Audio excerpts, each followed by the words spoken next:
Hipacondríaca apresenta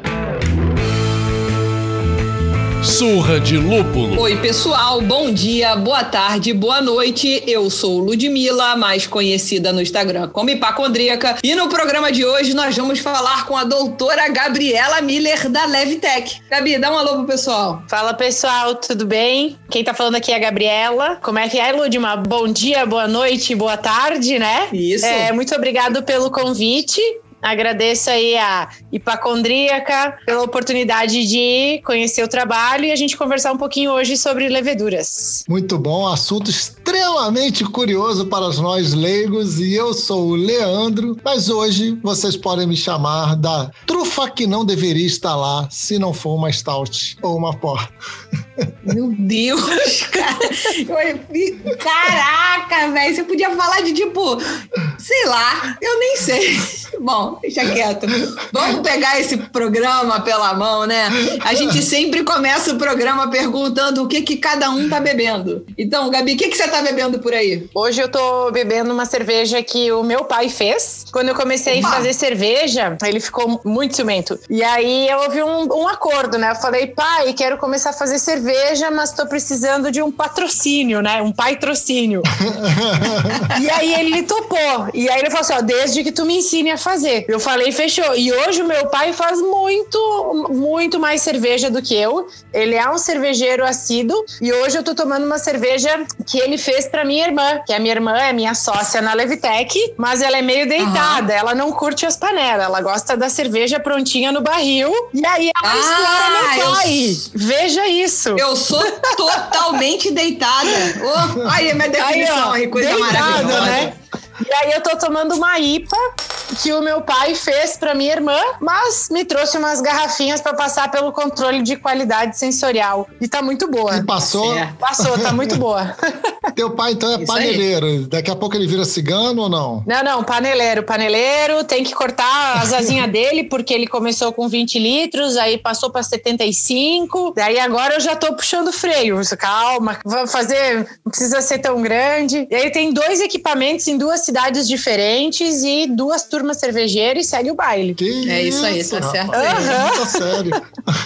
E você, Leandro, o que você tá bebendo por aí? Eu estou bebendo a misteriosa da Bode Brown, a fruta a vapor. Foi difícil identificar o estilo dela, porque algumas pessoas identificam como Saison, outras identificam como Belgian Pale Ale, mas no final das contas é uma farmhouse.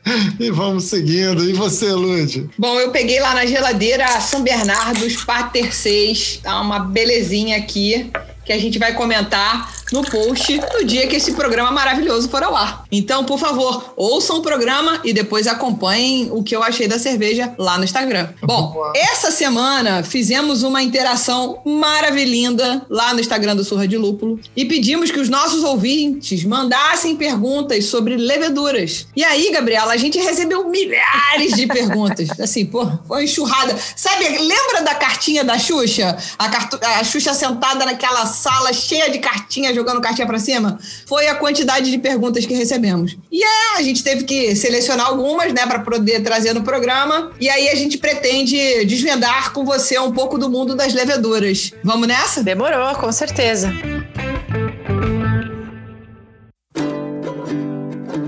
Então, assim, pra gente começar a desvendar esse universo, a gente quer saber sobre você. Quem és tu? Conte um pouco sua carreira, formação e como nasceu a Levtech. Bom, eu sou natural de Caxias do Sul, no Rio Grande do Sul, a terra do vinho, né? Mas como filha de alemão, sempre tomei cerveja, né? E naquela época a gente, né, podia tomar a espuminha da cerveja com os pais, não era politicamente incorreto, tava tudo certo, né? Nunca pensei em trabalhar com bebidas, sempre sonhei em ser uma cientista e sempre sonhei uma vida acadêmica, né? Mestrado, doutorado, a cura do câncer, aquelas coisas quando a gente é jovem, né? Legal. Num determinado momento comecei a trabalhar com micro-organismos e aí fui me direcionando para fermentações, tudo em laboratório. E depois de um tempo, depois de um bom tempo, lá no doutorado, doutorado, eu comecei a fazer cerveja artesanal em casa, né? Isso em 2011. Então, eu já tinha passado pela graduação, trabalhado com micro-organismos sempre, com fermentação. No mestrado, eu trabalhei com enzimas amilolíticas, então hidrolisava a fécula de mandioca para fazer etanol combustível. E no doutorado, comecei a trabalhar especificamente com leveduras de produção de bioetanol e modificar, por engenharia genética, os genes que transportam alguns açúcares para dentro da célula. E aí, nesse momento, eu comecei a fazer cerveja. E a primeira vez que eu vi uma fábrica, que eu fui pro chão de fábrica, eu me apaixonei. Falei, é isso.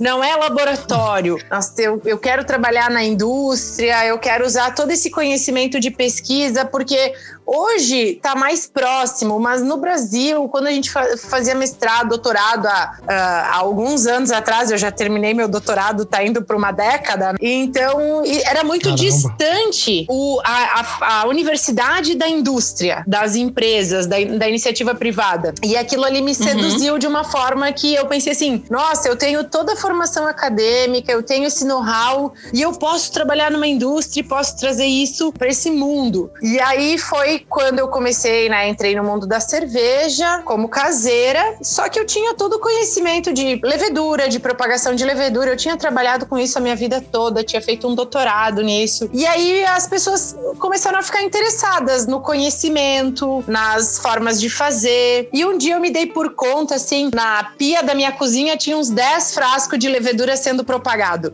Um era pra mim, outro era pra serva, o outro era pro colega, pro ciclano. Falei, por que não, né? Aí começamos a elaborar um plano de negócio em 2013, mas a Levitec fez a primeira produção lá em janeiro de 2016. Então foi aquele estudo de mercado, né? E conhecendo cada vez mais o mercado. E daí depois eu consegui uma bolsa de pós-doutorado empresarial, concedida aqui pelo governo de Santa Catarina, pela FAPESC, que aí sim foi que me incentivou. Muito legal. Foi um ano de estudo e pesquisa para desenvolver o protótipo da empresa. Então acho que se eu não tivesse conseguido essa bolsa de pós-doutorado empresarial através de um fomento de pesquisa, de agências que fomentam pesquisa e ciência, a Levitec não teria saído. Então, assim, eu defendo com unhas e dentes que a pesquisa é realmente a via que vai fazer com que a gente amplie nossos conhecimentos, as nossas tecnologias e traga cada vez mais gente também para o mundo da indústria, né, da iniciativa privada, que tem que andar sempre em parceria com as universidades. Então,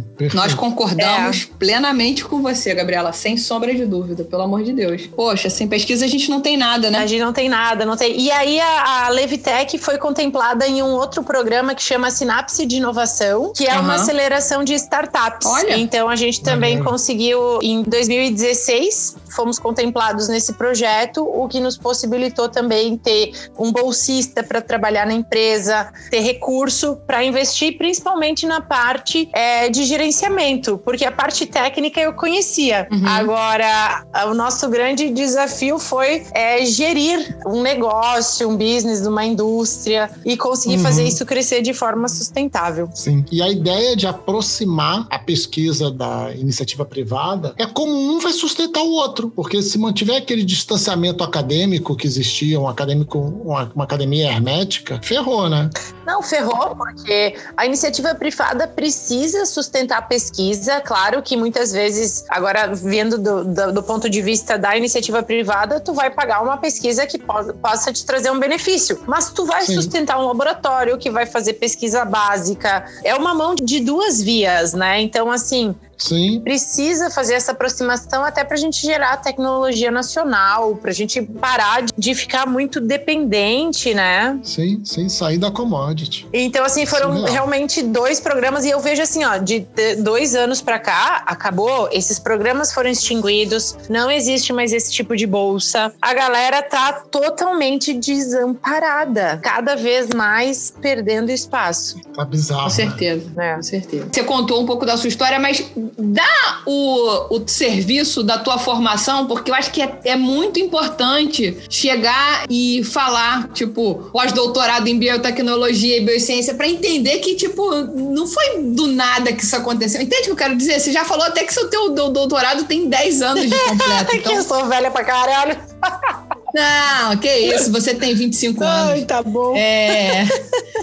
Dá esse completa pra gente, porque eu acho que é legal esse serviço. Primeiro, porque pode ter gente que vai ouvir e vai falar, caramba, é possível. Bom, então eu sou formada em farmácia, foi meu curso de graduação, mas na verdade eu nunca quis atuar como farmacêutica propriamente dito. A farmácia sempre foi uma forma de conhecer um multidisciplinar. E na época eu fiz o curso de farmácia porque não existia o curso de biotecnologia, senão com certeza esse era o meu curso dos sonhos, que sendo biotecnologista você pode atuar em diferentes áreas, desde a indústria farmacêutica, medicamento, alimento, agronegócio. Praticamente a cerveja, ela é um produto biotecnológico, a gente utiliza organismos vivos para fazer a transformação de um substrato em produto. Isso é biotecnologia, né? E o mestrado foi em biotecnologia, doutorado em bioquímica e pós-doutorado novamente em biotecnologia. Então eu acredito fortemente que a biotech é um mecanismo muito importante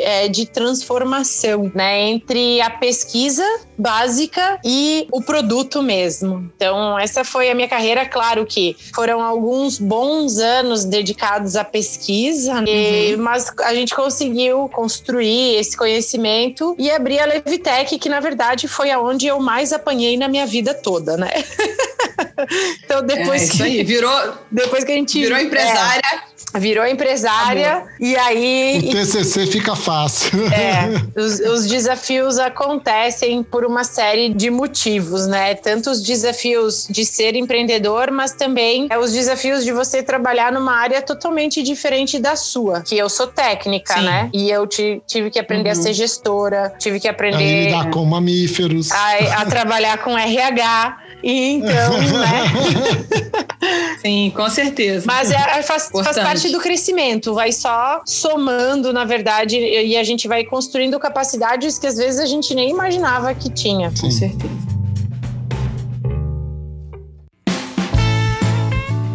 Então, depois que a gente conseguiu dar esse fechamento na primeira pergunta, vem comigo no pleonasmo vicioso. Então, começando bem do comecinho, porque a gente aqui é curioso. Segue a rima. E quer saber tudo no tintim por tintim pra galera também que tá nos ouvindo aprender.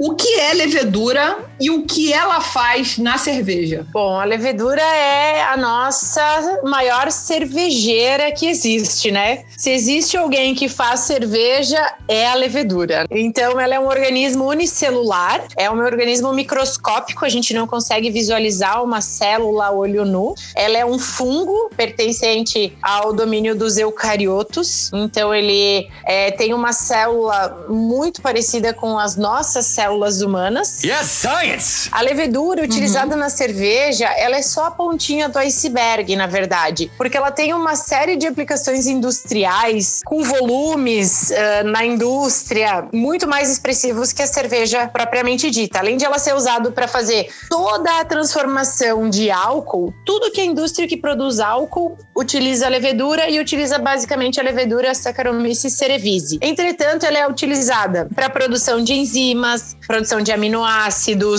produção de sabores. Então, todo aquele perfil sensorial que a nossa levedura libera numa cerveja também é utilizado para flavorizar alimentos, né? Utilizando esses produtos que são naturais, não esses ésteres sintéticos, mas sim ésteres naturais. Também ela é utilizada para estudo de mecanismos de doenças, produção de vacinas. Então, tem uma série de aplicação das leveduras muito maior do que a cerveja. Agora, voltando para a cerveja... Que é o que importa. Que é o que importa, né? A nossa levedura, ela é capaz, é um ser microscópico, Tanto que lá no começo, se a gente pega alguns livros de história, o pessoal falava assim, sem a pá do cervejeiro não tem fermentação, então a pá do cervejeiro é o que faz a fermentação acontecer. Claro, era uma pá de madeira encrunhada de sujeira, de levedura, naquela madeira toda porosa, então o cervejeiro colocava a pá no mosto e a fermentação acontecia. Então, assim, é muito louco porque a fermentação alcoólica, ela é datada de 4.000 anos atrás, os primeiros indícios. E a gente conhece a levedura há cerca de 170 anos somente. A levedura como espécie, como o principal micro-organismo responsável pela fermentação. Então, houve milênios aí de utilização de levedura de forma empírica, achando que a fermentação era uma oxidação espontânea do mosto, porque era tudo aberto, né? Tudo em contato com o oxigênio. E todo esse desenvolvimento das leveduras cervejeiras, até o que a gente usa hoje na nossa indústria, ela aconteceu, não digo ao acaso, mas ela aconteceu de forma empírica. Claro que sempre conduzida pelo homem, né? O homem que decidia que processo que eu vou fazer. Então, eu vou fermentar em temperaturas mais baixas, foi gerada a lager. Eu vou fermentar em temperaturas mais altas, eu tenho as ales. Então, as leveduras se diferenciaram pelo trato, né, pelo processo que o homem conduzia a produção de cerveja, mas totalmente de forma empírica, sem o real conhecimento da levedura como micro-organismo. Então, isso é muito legal, que é o que a gente chama de domesticação. Então, essas leveduras da cerveja, uma vez vieram do ambiente e elas passaram milênios sendo domesticadas para produzir cerveja. Então, hoje elas são organismos extremamente especializados em transformar os açúcares que estão presentes no mosto, que esse mosto é oriundo principalmente de grãos da cevada, que depois vira malte, em cerveja. Então, a gente sempre fala que o cervejeiro faz o mosto e precisa cuidar bem da levedura. E a levedura faz a cerveja propriamente dita. Caraca. É uma história muito curiosa. A gente não sabe nada mesmo, Leandro. Porra, a gente não sabe nada, Leandro. Primeiro, assim, eu gostaria de trazer um pouco do inglês mesmo para essa conversa, porque para a Gabi, levedura não é it, é he ou she. Não é uma coisa, é um ser. É um ser. E na verdade ela é she, né? Porque é a levedura. A levedura. Por isso que eu digo que é a cervejeira. Mas não é it. É um micro-organismo, é um ser e é fundamental, né? E graças à levedura a gente tem essa diferença enorme que a gente tem nos perfis sensoriais da cerveja, né? Não só a levedura, mas ela é muito importante para a maioria dos flavors, dos on, né? Dos sabores positivos e também dos sabores negativos. E dos off flavors. Né, aqui. Exato. A Amanda tá aí tentando nos salvar deles, mas...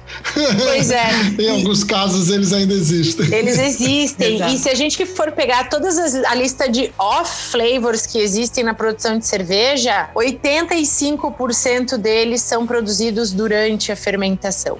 Então, por isso que é tão importante o cervejeiro, a cervejeira, cuidar bem da levedura. Porque ela pode ser a mocinha, mas ela pode ser a vilã.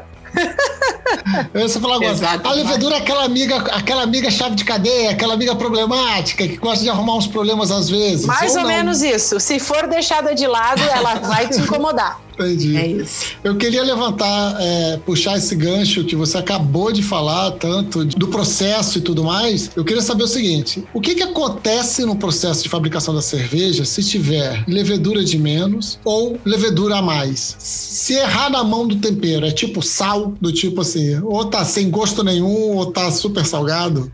Não, na verdade, só se errar para menos. A levedura, ela realmente, como ela tem essa importância muito grande na transformação dos açúcares em álcool e também na produção dos principais compostos sensoriais que vão gerar o buquê da cerveja, ela pode ser muito prejudicial se for inoculada a menos. E aí, trazendo os termos um pouquinho mais técnicos, a gente chama de taxa de inóculo, que é a quantidade de levedura que a gente gente coloca no mosto. Se a taxa de inóculo for muito baixa, nem precisa ser muito baixa, pode ser só um pouquinho baixa, a levedura ela não vai conseguir se desenvolver como ela deveria naquela cerveja. Apesar da levedura ser uma exímia produtora de etanol, ela se intoxica com o produto. Na verdade, o que a gente faz nada mais é do que escravizar a levedura para produzir etanol, para dar barato pra gente. Porque a levedura fica totalmente intoxicada com álcool. O cão foi quem botou pra nós beber. Para ela, produzir álcool é uma coisa que ela faz devido a esse processo de domesticação, mas com um determinado limite. Então, se a gente bota pouca levedura numa fermentação, rapidamente esse álcool produzido vai intoxicar a levedura e ela vai perder saúde, vai perder viabilidade e também vai produzir uma série de defeitos sensoriais na cerveja. E pode não conseguir consumir todo aquele açúcar, todo aquele extrato que tem na cerveja. E aí a gente pode ter parada de atenuação, então a cerveja fica doce, com um corpo muito alto, com um gosto de mosto, com aquele sabor de cerveja não fermentada, sabe? Não sei se vocês já tomaram. Tem algumas cervejas sem álcool, principalmente algumas importadas, que a gente toma, tem sabor de mosto. Tem aquele sabor que parece que não foi fermentado. Então é justamente isso, fica doce, fica com gosto de mosto. Ela abre chances para contaminação. Então se ela não consome todo aquele açúcar, as bactérias que eventualmente estavam no processo vão poder consumir aquele açúcar e aí vão deteriorar a cerveja. Então vai azedar, vai produzir o butírico, que é aquele delicioso sabor de vômito, ranço. Opa! Turbidez excessiva, supercarbonatação, né? Então, uma série de defeitos sensoriais. A diminuição na taxa de inóculo ou na quantidade de levedura é extremamente prejudicial. Agora, se a gente caprichar no tempero, né? Não fica super salgada. Muito pelo contrário. Ela fica super potente. Então é uma fermentação que vai acontecer muito rápido. Eu tenho uma população de leveduras trabalhando para produzir aquela cerveja maior, ou seja, a minha fermentação vai ser mais eficiente, vai ser mais veloz. Eu não vou abrir chance para contaminação microbiana e eu vou ter uma cerveja com um aspecto sensorial melhor e finalizada em um menor tempo. Então, a gente sempre brinca, se for errar, erra para mais. Apesar de existir uma quantidade de levedura específica para cada tipo de cerveja. Então, por exemplo, cervejas que a gente quer produzir mais éster, como Weizen, que tem aquele acetato de isoamila, que é a banana, a gente dosa um pouquinho menos de levedura, que é para judiar dela, para estressar. Aí ela vai produzir mais flavors. Agora eu vou fazer a IPA da hipacondríaca. Eu não posso errar na levedura, porque eu não quero éster na minha IPA. Eu quero um perfil sensorial bem neutro, sem um crescimento excessivo que pode comprometer o meu lúpulo. Então eu tenho que fazer um pitching alto.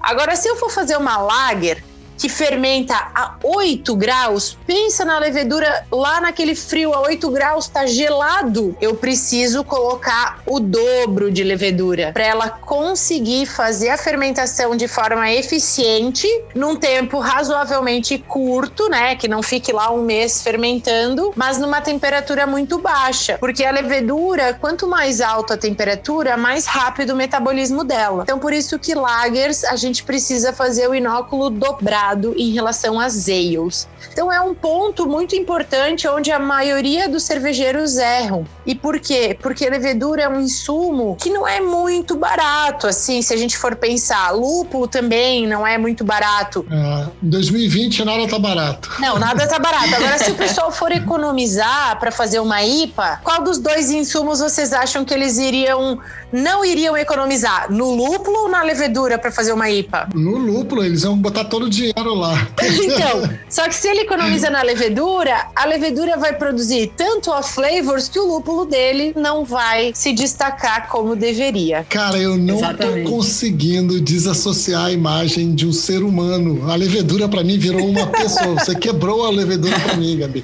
Ou você salvou a levedura. Porque assim, Pra mim, virou aquela parada assim, do tipo, a gente tem que fazer um trabalho aqui. Se eu chamar uma pessoa só, essa pessoa vai trabalhar pra cacete, vai suar, vai se intoxicar. Agora, se eu chamar uma galera... Exato, ela perfeito. vai fazer mais rápido, não vai se intoxicar, mas não vai ter identidade. Não vai ter assinatura daquela pessoa. Então, quanto menos, mais identidade, quanto mais rápido e equilibrado é. Uau! Gente, é isso? Eu nunca pensei dessa forma. É perfeito. Que isso, Leandro? Não, sensacional. Eu vou, com a sua permissão, eu vou começar a usar esse exemplo nas minhas aulas. Tá dado. Aí, a permissão tá completamente dada, é livre, é código aberto. E é bem isso. Se você fosse uma drag queen, você podia ser a Lady Levedura.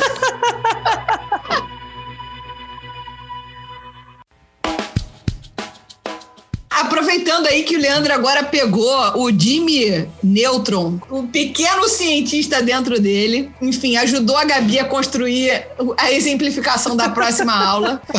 E aí a gente aproveita e vamos lá. Qual é a diferença sensorial da mesma levedura na fermentação espontânea e na fermentação inoculada? Bom, aí aqui a gente já tem dois conceitos um pouco diferentes. A gente nunca vai ter a mesma levedura numa fermentação espontânea. Fermentação espontânea é aquela que ocorre com todos os micro-organismos que estão no ambiente. É uma fermentação espontânea, a gente não inocula leveduras, a gente não inocula bactérias, a gente simplesmente... Deixa acontecer!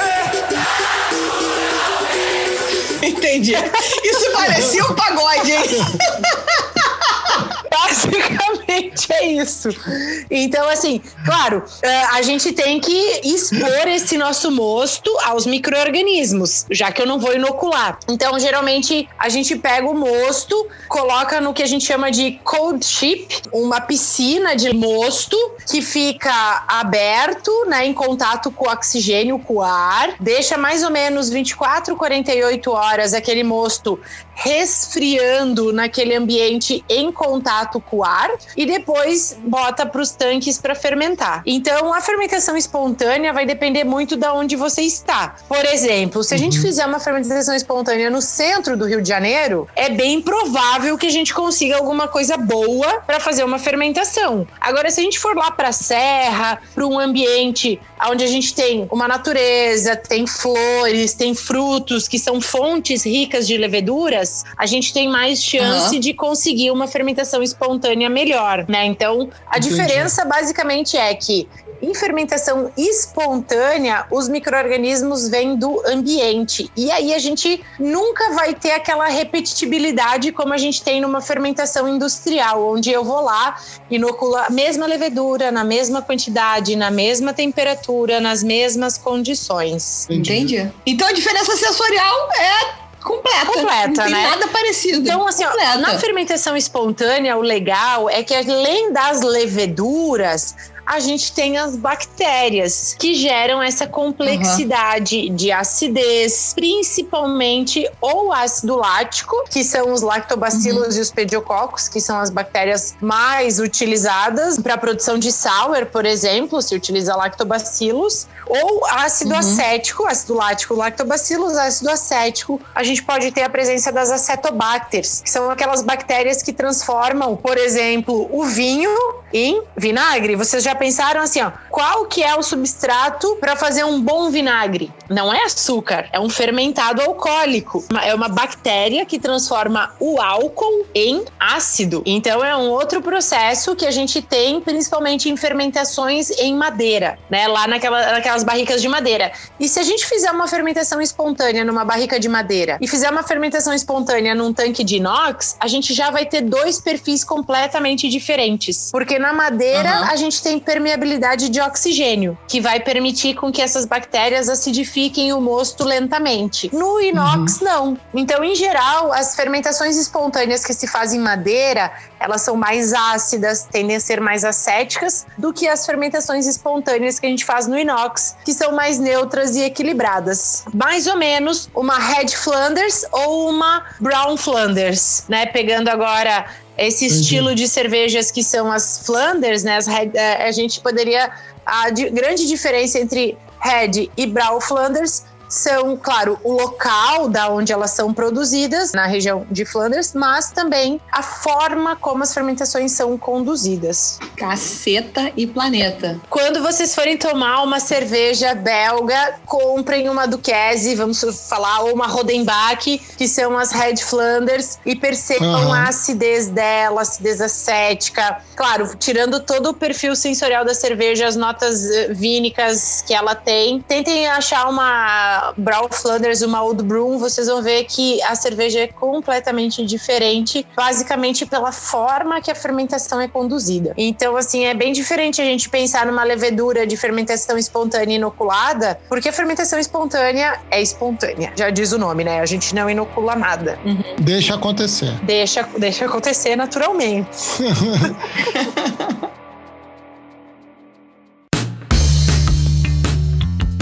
Cara, eu queria pegar esse gancho que você já falou dos barris e tudo mais, de deixar fermentar em madeira. E a gente tá nessa onda, né? A gente tá vivendo num país com uma produção aí significativa crescendo de cerveja envelhecidas em barricas. E o controle desse ambiente, que você já falou um pouco dele aqui agora, como é que fica esse controle? Então, o controle de barricas, ele é um controle muito simples de ser feito, porque quando a gente trabalha com barril, principalmente quando a gente trabalha com fermentação espontânea, a gente justamente quer que esses diferentes micro-organismos, leveduras e bactérias, trabalhem. Só que eles têm condições de crescimento e de metabolismo bem diferentes. Então, a bactéria vai trabalhar muito bem em temperaturas mais altas, as leveduras vão trabalhar muito bem em temperaturas mais baixas. Então, o controle de barril, basicamente, a gente não faz a temperatura, a gente controla a umidade, é importante que eles estejam num ambiente com uma umidade controlada para não evaporar muito líquido. Mas, em geral, a gente deixa a temperatura ambiente, justamente para acontecer, esquenta, bactéria, ácido, esfria, levedura, fermentação, esquenta, bactéria, ácido, esfria, levedura, fermentação. Isso aumenta a complexidade da cerveja, isso faz com que a cerveja fique mais seca, tenha um atributo sensorial muito mais intenso do que se eu mantivesse um barril a 18 graus sempre controlado. Mas quando a gente usa madeira, a gente tem que entender que propósito a gente quer. A gente quer, seguindo no pleonasmo, né, fermentar uma fermentação, mas ou, né, a gente quer fazer uma fermentação ou a gente quer envelhecer uma cerveja pronta. Porque se eu quiser envelhecer uma cerveja pronta, fazer uma wood age, qualquer coisa, aí sim eu preciso controlar a temperatura, eu preciso controlar a umidade, porque aquela minha cerveja tá pronta. Ele é um produto sensível a variações de temperatura, né, a muita variação. Então eu preciso ter um ambiente de barrica com temperatura e umidade controlado. Isso para envelhecer cerveja e fazer as wood age. Agora não, eu quero usar o meu barril para fazer fermentação. Fermentação espontânea ou fermentação mista. Que eu faço o quê? Inoculo todos os micro-organismos, que é uma forma de simular uma fermentação espontânea. Então, vamos supor, eu estou na Avenida Paulista e não vou conseguir fazer uma fermentação espontânea. Mas eu quero fazer uma fermentação que lembra as lambics da Bélgica. O que eu vou fazer? Vou pegar todos os micro-organismos que tem numa fermentação espontânea e vou inocular. Claro, não vão ser todos, mas os principais. Isso já é possível. Então, eu vou inocular Saccharomyces belga, vou inocular Brettanomyces, vou inocular Lactobacillus, Pediococcus, Acetobacter, para criar aquele ambiente misto para fazer uma fermentação mista, que não vai ser uma fermentação espontânea, porque eu joguei todos os micro-organismos lá dentro. Nesse caso, é importante que a gente não tenha um controle da temperatura. Deixa a temperatura ambiente fazer esse ciclo pra gente. E a cerveja vai maturando e envelhecendo e melhorando, né, com o passar do tempo. Claro, eu não posso ir lá no Rio de Janeiro, no auge do verão num galpão com telha de zinco que tá 47 graus dentro do galpão. Aí eu vou começar a produzir off flavors. Então, assim, não precisa ser uma temperatura controlada, mas precisa ser um ambiente de adega onde a minha temperatura máxima não exceda os 28, 30 graus. Mas eu deixo ciclar a temperatura no inverno e no verão, no inverno e no verão. Isso faz parte da produção dessa cerveja. Então, basicamente, os controles de barris vai depender do que eu quero. E aí, claro, né? Sempre barril que lacra bem, que não tem exposição ao oxigênio, que não vaza, locais sem mofo, por isso que também a umidade precisa ser controlada, não pode ser um ambiente extremamente úmido, daqui a pouco meu barril tá todo preto ao redor porque tá mofando, né? Então isso também não funciona. Então é importante... E aí traz outro fungo pra história que não é o fungo que a gente quer. É, que eu chamo eles de peludinhos, né? Que são os peludinhos, é aquele fungo... que aparece nas frutas, na comida, geralmente é verde ou preto, né, que já dá aquele medo, né, fungo preto, ele é maligno, ele produz um monte de micotoxinas que são nocivas para nossa saúde, então eu combato... Então, peraí, na aula da tia Gabi, eu tô aprendendo que o fungo verde, o fungo preto mata, o fungo verde dá onda e o fungo branco faz levedura. Não, o fungo branco faz queijo. Então, a cor do fungo é muito importante. Se aparecer um aspergilo níger, meu Deus do céu, não come, não experimenta, que as chances de morrer são grandes. Tá bom, mas qual é a cor dele? Preto. Do Mick Jagger que você falou? Ah, o preto. É preto. Porque se deixar ali meio, vem o vento e carrega os esporos e eles contaminam outros lugares. Fungo preto é medonho. Tá certo, tá certíssimo. Viu só? Meu Deus, tô até atordoada. Mas olha só, eu queria também fazer uma outra pergunta. Não sei se eu tô entendendo, porque eu realmente tô mergulhando e tô achando muito maneiro. E aí, eu não sei se eu tô entendendo, que é o seguinte. Com essa mistura, quando a gente faz uma parada em barrica, quando a gente envelhece uma cerveja em barrica, essa mistura entre o ácido e a fermentação. É o ácido que traz o sabor da madeira para a coisa? Não, em geral, assim, quando a gente faz essas fermentações mistas, onde tem as bactérias que produzem ácido, as leveduras que produzem álcool e os flavors, a gente utiliza a madeira mais como um veículo. Por exemplo, eu vou pegar aquele carvalho francês bem velho, bem usadinho, porque na minha fermentação espontânea, se vocês, né, as cervejas que vocês tomam, as lambics, as gueuses, vocês percebem o sensorial da madeira muito evidente numa gueuse, por exemplo? Nossa, tem tanto tempo que eu tomei uma gueuse. Então, é muito pouco, porque a madeira, ela só é o veículo de fermentação. Agora, vocês vão pegar uma Old Aged Stout Amburana. Aí eu quero o perfil sensorial da madeira, né? Da Amburana. Da Amburana, do sassafrás, do jequitibá, né? De todas essas madeiras brasileiras. E então, aí é outro processo. Aí sim, eu uso a madeira para gerar sabor. Mas nada impede de eu fazer uma fermentação mista ou essas fermentações, né? Onde a gente tem produção de ácido em madeiras para gerar sabor. E aí a gente pode pegar o exemplo do Coisa Linda, que é aqui de Floripa, né? O manezinho, I Love Tainha, se vocês chamarem assim, ele vai atender também.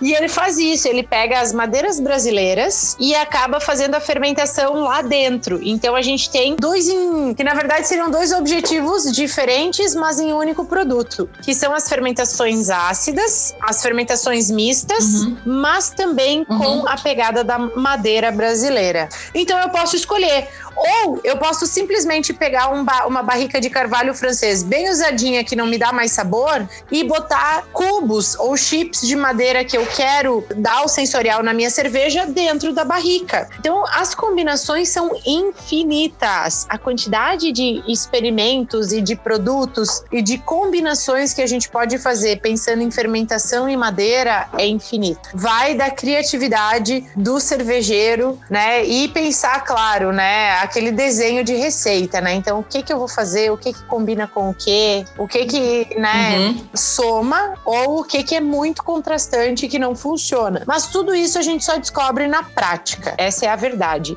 E até quando eu falo pro pessoal, como que vocês aprendem sobre levedura? Fermentando e bebendo. Fermentando e bebendo. Não tem outra forma. Porque não existe um guia que diz, essa levedura dá esse sabor. Porque se você botar essa levedura com tal taxa de inóculo, com tal aeração, com tal mosto, com tal temperatura, com tal madeira, com tal não sei o que, muda tudo. É multivariável. A gente nunca consegue pensar na produção de cerveja pensando em um único ponto, em uma única variável. Porque todas as variáveis de processo, elas se somam no produto final. Então, isso é biotecnologia pura. É muito legal. Yeah, Mr. White! Porra, caramba. Uau. Legal.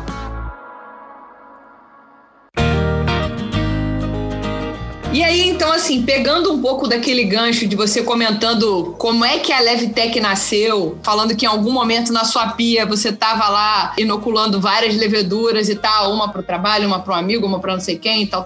Conta pra gente como é que é feita a produção da levedura, nutrientes, enfim. Eu nem sei se eu sei formular essa pergunta, gente. Foi perfeita. Bom, a gente produz pensando que a levedura, ela é um insumo do processo cervejeiro, né? Então a gente tem que zelar pela maior qualidade possível da levedura, porque a gente acabou de falar que se for menos levedura ou se for uma levedura não muito saudável, eu vou ter problemas de fermentação e vou ter problemas na minha cerveja. Então eu acredito que a coisa mais importante pra gente produzir uma levedura é realmente ter o controle do processo muito bem estabelecido e os controles de qualidade do nosso produto final, que é a levedura, para ter certeza que não vai gerar nenhum problema na fermentação alheia, né? Basicamente, como que a gente produz levedura? Para a levedura se multiplicar e não produzir etanol, eu preciso de oxigênio. Então, a gente chama que é um bioprocesso aerado, né? Então, eu preciso ter lá os meus reatores com ar comprimido, né? Então, eu uso ar comprimido porque se eu fosse usar oxigênio medicinal, não ia funcionar, eu ia falhar em pouco tempo, porque é muita demanda de oxigênio. Então, essa levedura precisa respirar, né, o oxigênio e consumir os açúcares e não formar etanol. Porque pensa que essa levedura é a mesma que produz etanol. Se ela produz etanol, ela não se multiplica. Se ela se multiplica, ela não produz etanol. São dois processos completamente distintos. Um é fermentação, álcool, cerveja. O outro é propagação, biomassa, levedura. Então, daquele mesmo açúcar que ela iria produzir álcool, eu preciso desviar o metabolismo dela para produzir novas leveduras. E aí, com uma quantidade muito grande de oxigênio, eu consigo fazer esse desvio.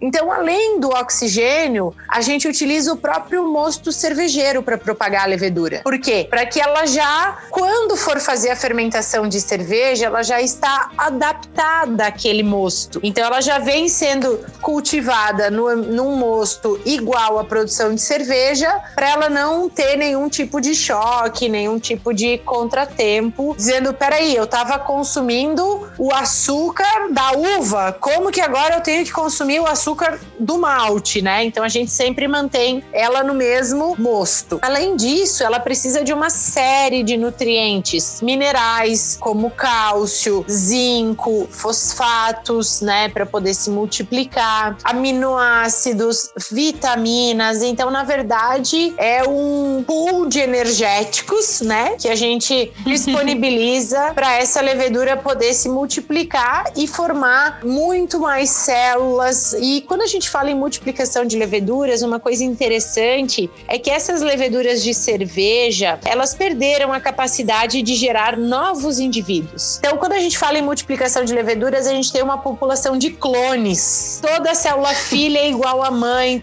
e assim sucessivamente. Então, o nosso objetivo é que ela se clone, né? Que ela produza o maior número de leveduras igual a ela. Então, é um processo onde a gente precisa ter oxigênio, nutrientes, que são esses que eu acabei de comentar, e a maltose, que é o principal açúcar do mosto cervejeiro. A gente faz em fermentadores de inox, com todo o controle controle microbiológico, porque se você der mole, as bactérias vão querer competir com a levedura pelo nutriente que ela está usando. E basicamente eu acho que é isso, assim, que são as principais definições. Ah, agora eu entendi! E é assim, é muito mais difícil produzir levedura do que cerveja, tá, gente? Porque a cerveja, basicamente, a levedura produz álcool, o que inibe boa parte da contaminação, que mantém o produto mais estável. Quando a gente produz levedura, não. A levedura não produz álcool. Então, a gente tem uma maior susceptibilidade daquele produto a contaminações, a desvios da levedura, mutação. Então, assim, é bem intenso, assim, quando a gente fala sobre produção de leveduras, aí a graça já perde um pouco, aquela magia da cerveja,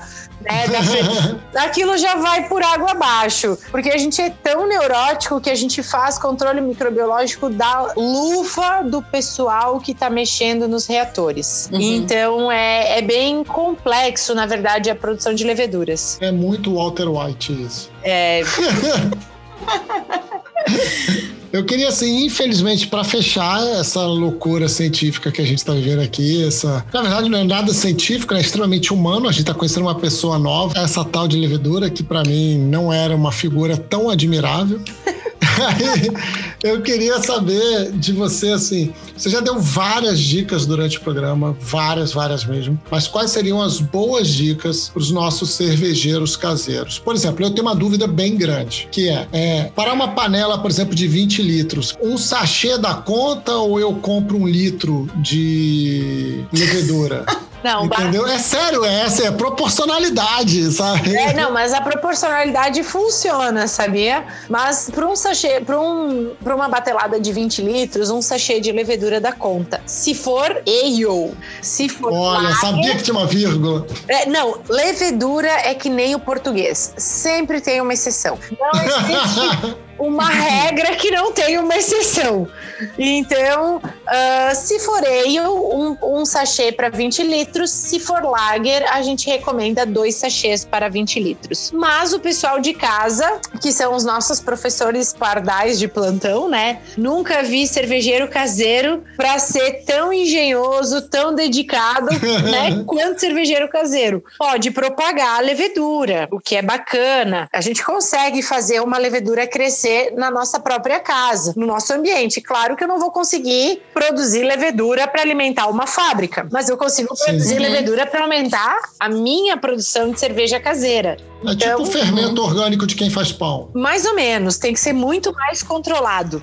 Porque o fermento de pão, tu só faz jogando qualquer coisa ali. E ele vai crescendo. E no fermento de pão, tanto quanto na kombucha ou no kefir, a gente tem um consórcio de micro-organismos. Adoro isso. Consórcio de micro-organismos.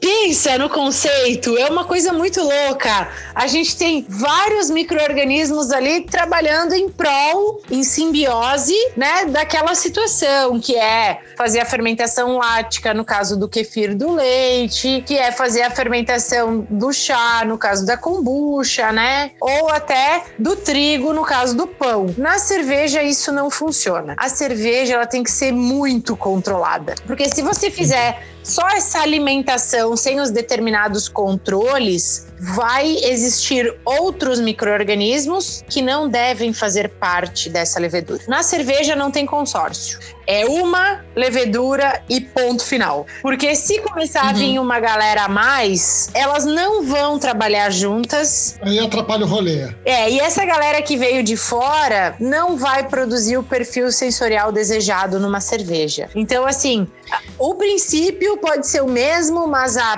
prática é completamente diferente. Então, assim, eu tenho para propagar levedura em casa, por exemplo, eu preciso ferver meu mosto, resfriar, inocular a levedura perto do fogo para que não caia nenhum outro micro-organismo junto, gerar uma oxigenação nesse fermento através ali do agitador magnético. Então é possível, né, fazer. Mas assim, é bem tranquilo de fazer, na verdade, com esses cuidados. Então, para uma fermentação ale de 20 litros, um sachê. Para uma fermentação lager, 2 sachês. Ou um sachê mais a propagação de levedura, né? Então, o cervejeiro caseiro adora isso. é importante, a gente aprende mais sobre leveduras, é muito legal você ver aquela levedura crescendo, ela se multiplicando, formando CO2. Você consegue ver pela turbidez. Então, o meio começa a ficar mais turvo, significa que eu tenho mais micro-organismo. Então, é um processo bem bacana e é muito simples de ser executado em casa. Então,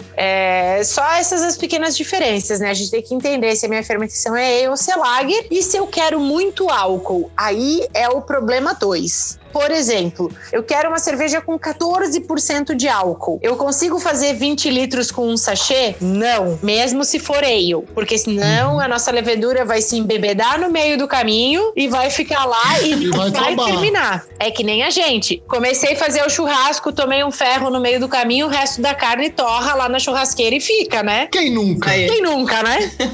Então, assim, depende da quantidade de álcool também que eu quero na minha fermentação, eu preciso botar mais levedura, que é justamente aquilo que a gente estava falando no começo. Tu quer construir um muro de 1 metro ou de 5 metros? Tu vai chamar 5 pessoas ou 20 pessoas para fazer essa construção? Se for 5, para construir um muro de 5 metros com 5 pessoas, a gente vai até a terceira fiada e não consegue mais, tá todo mundo morto, estrupiado. Agora, se eu tiver 20 negros trabalhando, aí eu consigo terminar. Entendi. Coisa maravilhosa, hein, gente?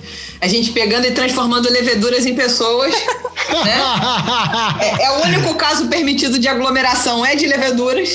Permitidíssimo. Né? Ainda estamos vivendo. Ou não, se você quiser muito flavor, não pode ter tanta gente, não pode aglomerar muito. Eu aprendi isso, gente. Exceção de aglomeração, levedura. Mais ou menos. Agora, assim, a gente ouviu você falar de levedura aqui, que você usa uma levedura, ou vai ser ale, ou vai ser lager e tal, não sei o que, tal. Mas a gente ouviu aqui num programa que a gente gravou com o Fabrício Almeida das Alais, que eles usam a microflora. E aí, agora já deu um bug. A gente tem a amiga levedura e aí a gente tem a amiga microflora. Na verdade, é a amiga microbiota. Eles fazem fermentações espontâneas. Basicamente é isso. Eles pegam o que tá no ambiente, colocam no mosto ou deixam, na verdade, aquele mosto ser contaminado por aqueles micro-organismos do ambiente, microbiota, né? Então, organismos do ambiente, e aí fazem as fermentações. O trabalho que as Alás faz é incrível. Eles realmente têm um conhecimento e um acesso a esses micro-organismos e essas fermentações espontâneas que poucas cervejarias têm. Outra cervejaria que eu recomendo muito vocês fazerem um vídeo é com o Felipe da Zapata. A Zapata... Já fizemos. Já fizeram? Estamos juntos. Então. Sim, já gravamos um programa com eles. Maravilhoso, é incrível. né? E são as 2 cervejarias que eu sei que trabalham com essa microbiota.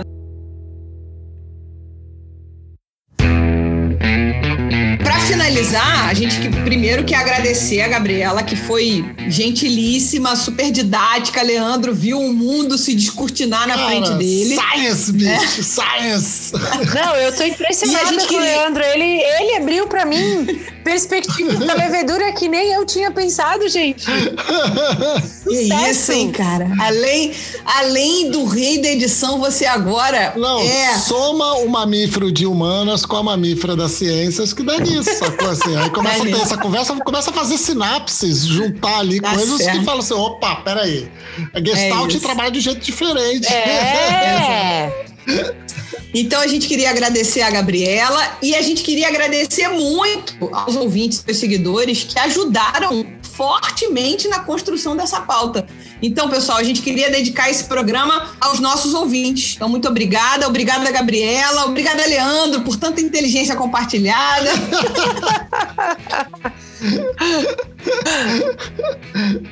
Obrigado, Gabriela. Adorei. Realmente me deixou muito louco esse papo de leveduras como mamífero. Mamífero não, porque ele não é mamífero. Não é uma mamífera, mas assim... Mas como ser superior, eucarioto, né?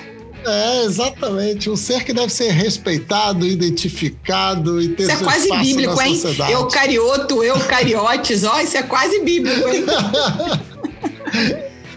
Muito obrigado, adorei mesmo, valeu.